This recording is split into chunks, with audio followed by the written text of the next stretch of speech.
Take that, or will you fucking fight back?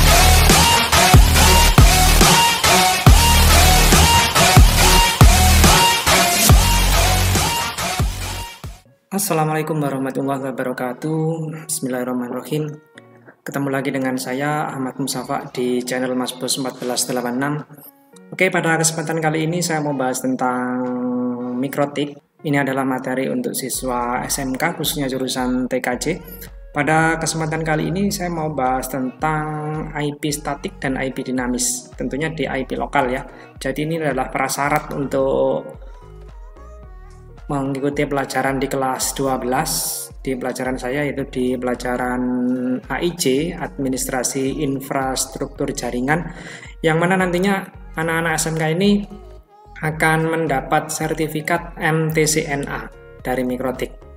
Itu jika anak-anak lulus. Jika kalian lulus nanti lulus dari SMK, maka akan mendapat sertifikat MTCNA. Ini adalah sertifikat setara internasional yang dikeluarkan langsung oleh mikrotik. Kemudian pada kali ini saya mau bahas tentang IP statis dan IP dinamis. Tentunya di IP lokal. Ini nanti yang akan digunakan anak-anak untuk konfigurasi mikrotik di Winbox. Jadi harus paham tentunya dengan IP statik dan IP dinamis. Ini adalah pelajaran kelas bawah, kelas 11 dan kelas 10. Karena banyak sekali saya melihat anak-anak yang kelas 12 masih lupa atau mungkin belum tahu bagaimana cara konfigurasi IP statis atau IP dinamis pada Windows. Pada kali ini saya menggunakan Windows 10 sebagai praktek. Nanti untuk yang menggunakan Windows 7 bisa menyesuaikan sendiri, hampir sama pada intinya. Baik, sebelum saya lanjutkan pada materi hari ini, jangan lupa dukung terus channel saya dengan cara diklik subscribe, kemudian di-share sebanyak-banyaknya biar bermanfaat juga untuk orang lain. Pada video sebelumnya sudah saya jelaskan tentang IP address. Jadi di IP address ada beberapa kelas dan kandungan dari IP address itu sendiri. Pada hari ini kita bahas tentang IP statik dan IP dinamis.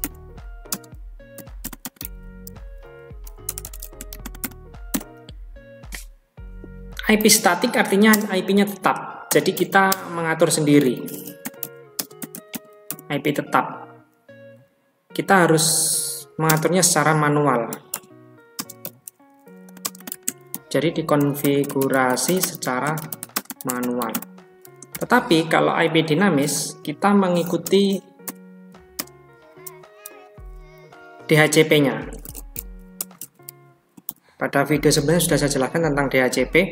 DHCP ada dua juga, ada DHCP server dan DHCP client. Ketika ini digunakan di Windows, maka Windows tersebut berfungsi sebagai DHCP client. Artinya, Windows tersebut meminta atau komputer tersebut meminta IP kepada server. Dalam hal ini yang menjadi server adalah mikrotik. Atau dikatakan otomatis. Yang pertama kita jelaskan dulu tentang IP statik. Pengaturannya ada di sini, di icon jaringan ini, network. Ini diklik, kemudian klik network, kemudian pilih change adapter option. Kalau di Windows 7, jika salah mohon dikoreksi nanti ya. Di Windows 7 klik tetap ini, icon network ini, kemudian pilih network and sharing center.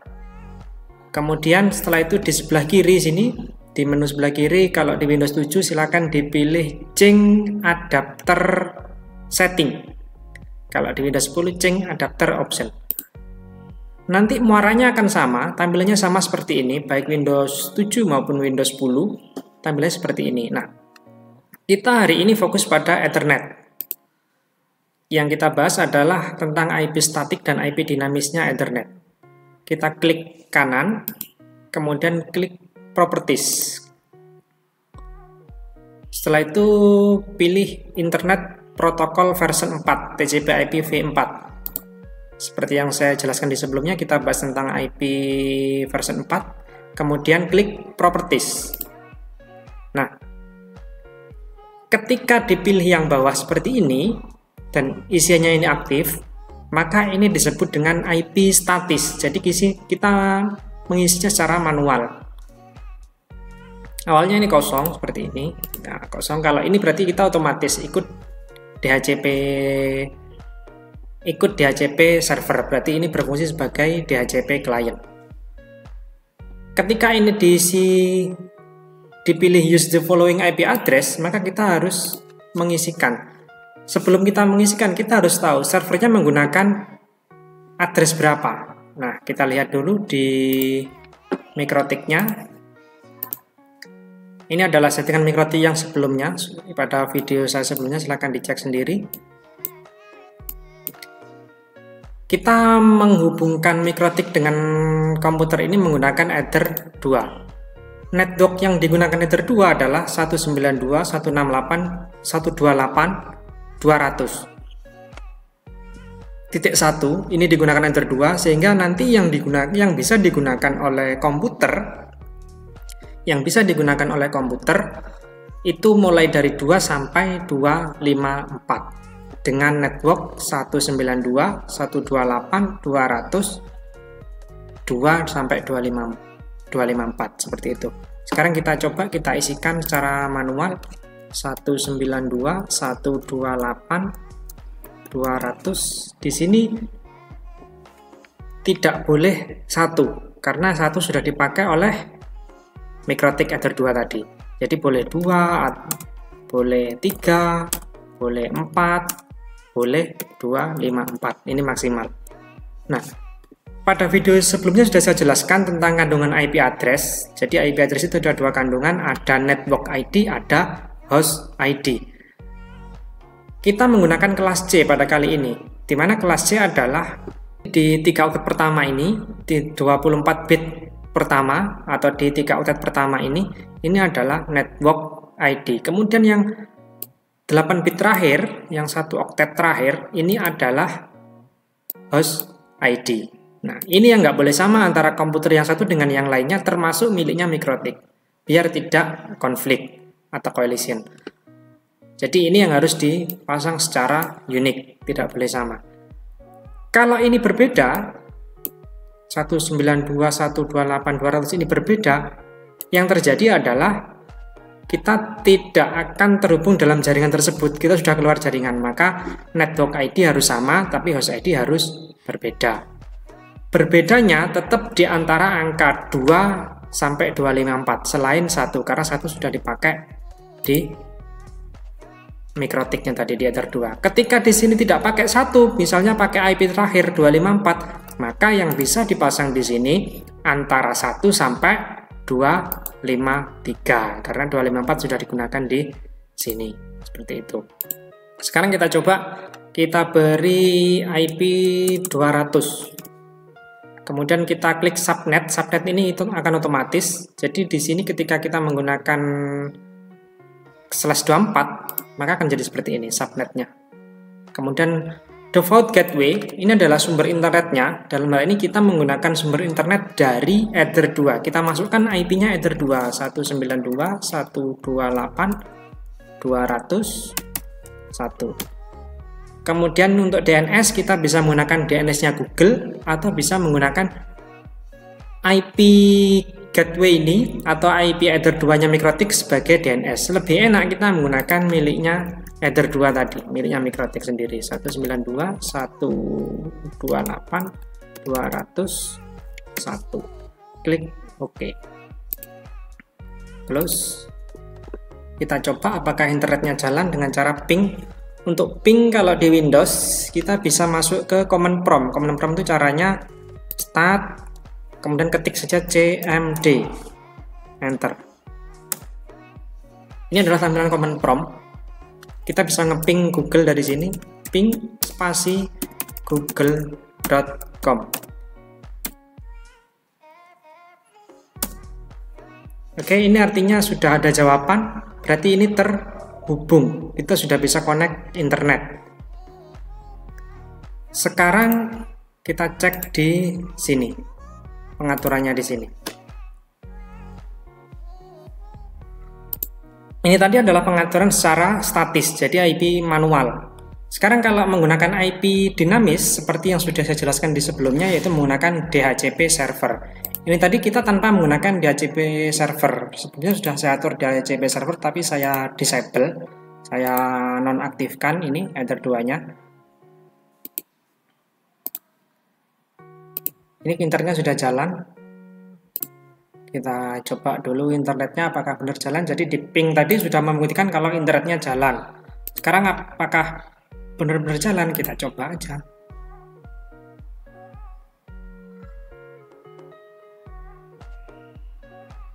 Oke, internetnya ini jalan.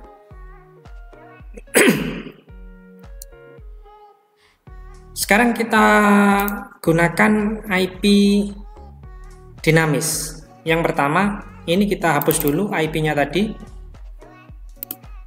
Klik kanan, Properties. Kemudian Internet Protocol version 4, Properties. Kita ubah Obtain an IP address automatically. Ini juga dibuat otomatis. Kemudian klik OK. Close.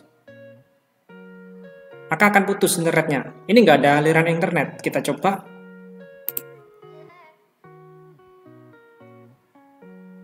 Karena IP ini karena komputer ini tanpa identity, tanpa IP address.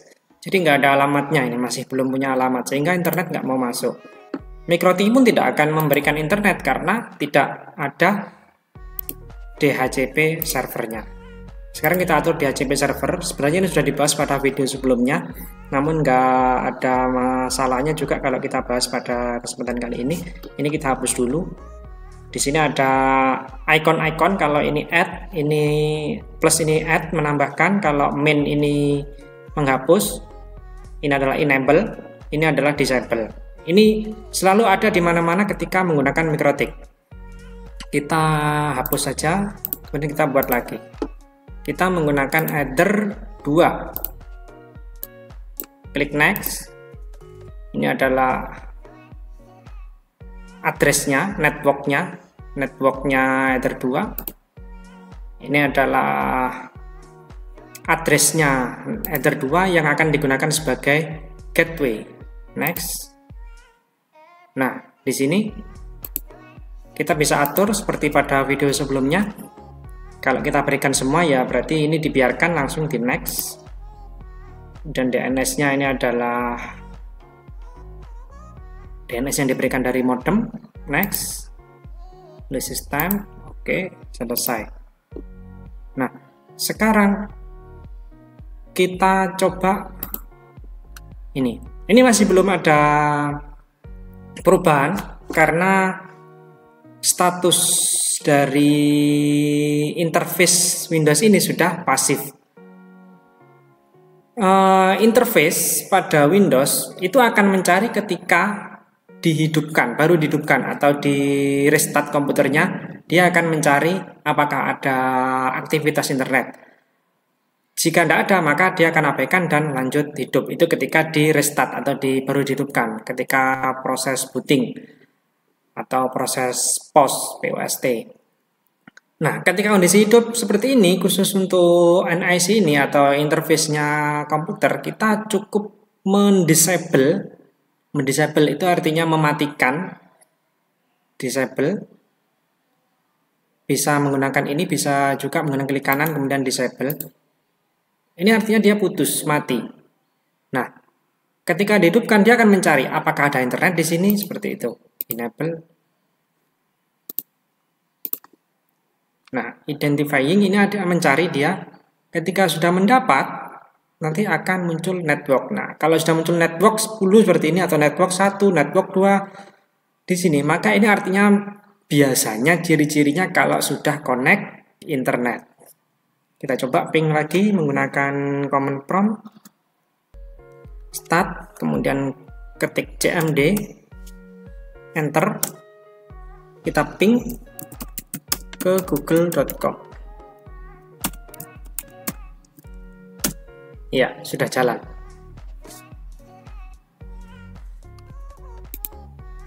Tanpa kita memasukkan IP address. Sekarang kita cek berapa IP address yang diperoleh. Untuk pengecekan, kita klik 2 kali di network ini, di interface ini. Kemudian klik detail. Nah, IP yang diperoleh adalah 200.11.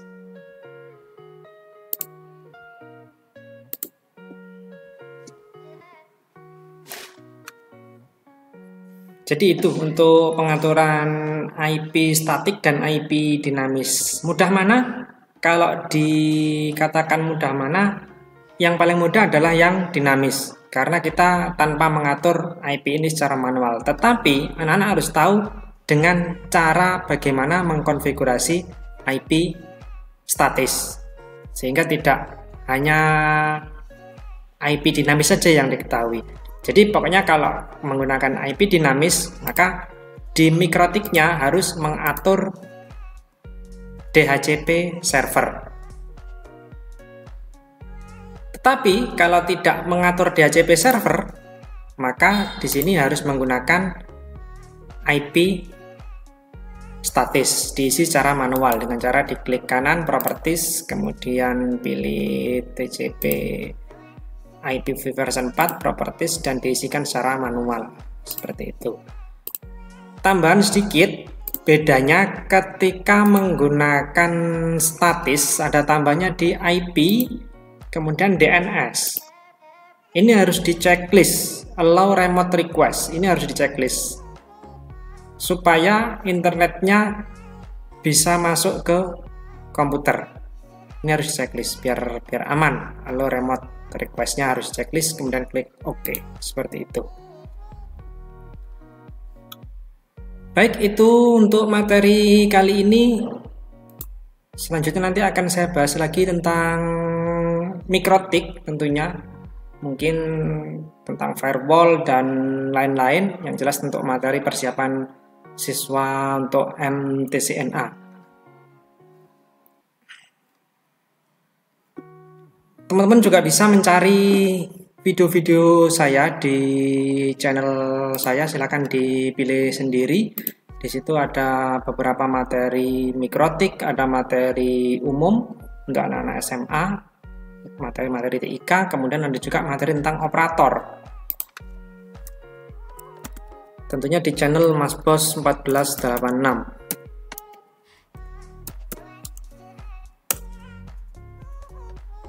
Ya, silakan dicari sendiri di sini. Di video ini banyak sekali.